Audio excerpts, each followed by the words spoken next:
안녕하세요. 여러분의 은행가 시간을 저금해드리는 뱅델입니다. 오늘은 2024년 시작을 맞이하면서 은행 업무와 관련해서 올해부터 바뀌게 되는 중요한 내용들에 대해 알려드리도록 하겠습니다. 이미 시행이 된 부분들도 있고 앞으로 시행이 예정된 제도들도 있는데요. 놓치지 않고 챙기게 되면 당장 도움이 될 만한 혜택들도 있으니까 오늘 영상을 보시고 본인에게 해당이 되는 것들을 꼭 챙기셔서 더욱 풍요로운 2024년 되실 수 있는 한 해가 되셨으면 좋겠습니다. 이름하여 모르면 손해보는 올해 바뀌는 은행 소식 탑10입니다. 그럼 지금부터 2024년도에 바뀌게 되는 은행 관련 10가지 제도에 대해 뱅대리가 친절하게 설명해 드리도록 하겠습니다. 첫 번째, 대환대출 인프라 범위 확대. 대환대출은 쉽게 말해서 내가 가지고 있는 대출을 다른 대출로 갈아타는 대출을 말하는데요. 기존의 은행을 옮겨 다니면서 일일이 알아봐야 했던 이 구조가 몇 년 전부터 신용대출은 이 손가락 버튼 하나만으로 갈아탈 수 있게끔 편리하게 시스템이 이미 구축이 되어 있었습니다. 그런데 이제는 신용대출뿐만 아니라 올해 1월 9일부터 주택담보대출도 가능하게 되었습니다. 그뿐만 아니라 전세대출도 이번 달 말부터는 확대해서 시행된다고 하니 본인이 사용하고 있는 대출을 조금 더 유리한 조건으로 비교해서 바로 환승할 수 있는 그런 기회가 된 것 같습니다. 이미 주택담보대출의 경우 시행이 되었고 전세대출도 금융회사별로 진행 상황을 고려해서 이번 달 말부터 실행될 예정이라고 하니 해당이 되시는 분들은 직접적인 이자 절감이 가능한 좋은 기회라고 생각합니다. 두 번째, 신생아 특례보금자리론 대출. 작년 한 해도 이 특례보금자리론이 정말 뜨거운 감자였습니다. 올해에는 좀 더 강력한 신생아 특례보금자리론이 시행됩니다. 저출산 극복을 위해 정부가 내놓은 비장의 카드라고 할 수 있는데요. 작년에 특례보금자리론이 집을 구입하시는 분들에게만 해당되었다면 이번에는 전세자금 대출도 해당이 됩니다. 많은 분들이 궁금해하시는 만큼 구체적인 상품 내용은 당연히 제가 따로 영상을 만들 예정입니다. 중요한 몇 가지만 미리 말씀을 드리자면 이 신생아 특례보금자리론은 1월 29일부터 시행이 됩니다.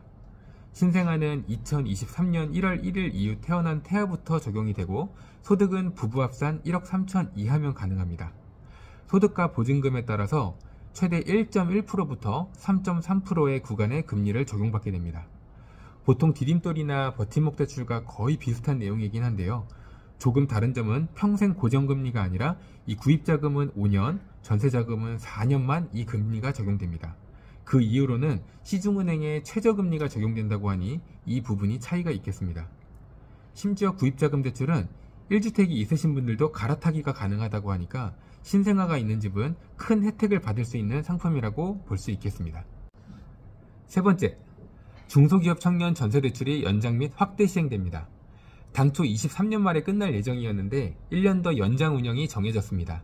다른 조건들은 바뀐 게 없는데 오히려 두 가지나 더 희소식이 생겼습니다. 보증금도 1억 원 늘어난 3억 원까지, 대출 한도도 1억 원이 더 늘어난 2억 원까지 가능해졌습니다.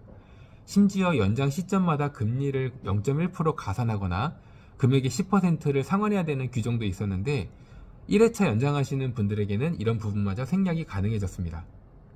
이 중기청 버팀목 대출과 청년 버팀목 대출을 헷갈려 하시는 분들이 종종 있는데요. 현재까지는 두 개가 다른 상품으로 운영이 되었는데 아마 조만간 상반기 안에 이 두 개의 상품이 하나로 합쳐져서 한 개의 상품으로 운영될 예정이라고 합니다. 네 번째, 청년 주택드림 청약통장이 올해 2월부터 도입됩니다. 기존의 청년 우대형 청약통장보다 완화된 가입 요건, 그리고 높은 이자율, 납입 한도 등이 적용됐는데 청년층에게 자산 형성과 청약 기회를 함께 제공하는 취지에서 만든 상품이라 아마 청년분들에게는 은행에서 가입해야 되는 1순위 상품이 되지 않을까 하는 생각이 듭니다. 같은 내용으로 이어서 다섯 번째 설명을 드리자면 위에 청년주택드림 청약통장을 가입한 사람들에게만 주는 혜택인 청년주택드림 대출이 올해 말 12월쯤 시행됩니다. 이 청년주택드림 청약통장으로 청약 당첨이 되면 분양가액의 최대 80%까지 2%대의 금리로 장기 지원을 해주는 상품입니다. 현존하는 최저금리 구입자금 대출인 디딤돌 대출보다도 오히려 혜택은 강화될 예정이라고 하니 아마 집을 구매 예정인 청년들에게는 매우 큰 희소식이라고 생각합니다.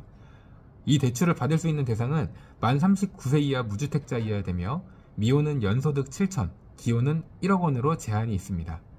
청년 주택드림 청약통장을 1년 이상 가입하고 1,000만 원 이상 납입해야 하고 또 주택 가격은 6억 원 이하여야 되는 등 몇 가지 자격 조건들은 존재하지만 이 상품들은 아무래도 기존에 있는 구입자금 대출보다 더 좋은 조건의 금리로 청년들에게 혜택을 줄 수 있는 것만큼은 확실합니다.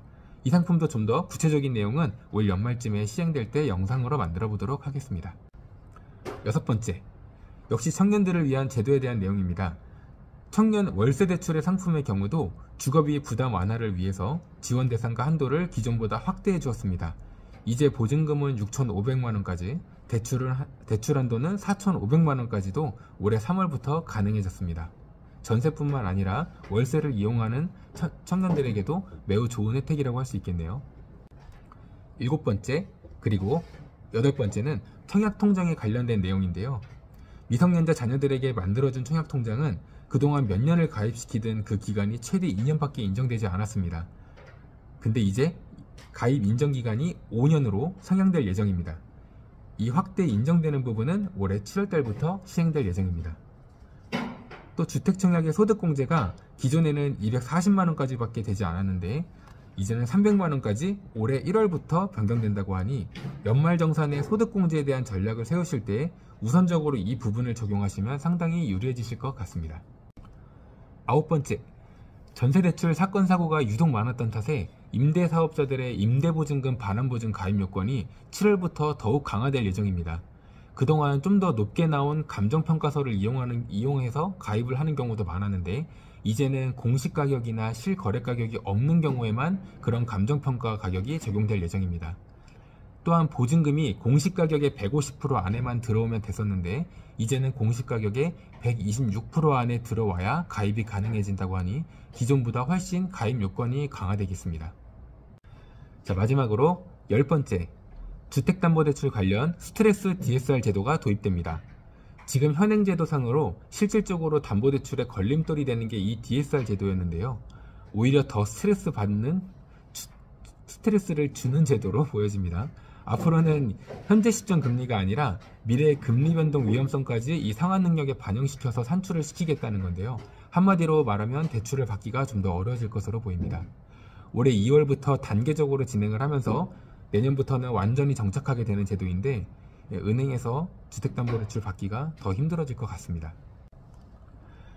어떠세요? 본인에게 해당되는 내용이 있으셨나요?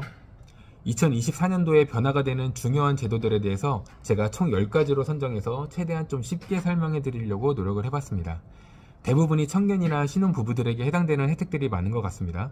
본인이 올해 집을 매매하거나 전세대출을 계획하고 있으신 분들은 이런 바뀌는 제도들을 잘 활용하시면 가게 살림에 큰 보탬이 되실 것으로 보입니다. 각 제도들이 실행하는 시기에 맞춰서 구체적인 영상이나 준비해야 되는 내용도 제가 그 영상을 제작할 예정이니 많은 시청 부탁드리겠습니다. 오늘 저의 영상이 도움이 되셨다면 구독과 좋아요 부탁드립니다. 감사합니다. 좋은 하루 보내세요.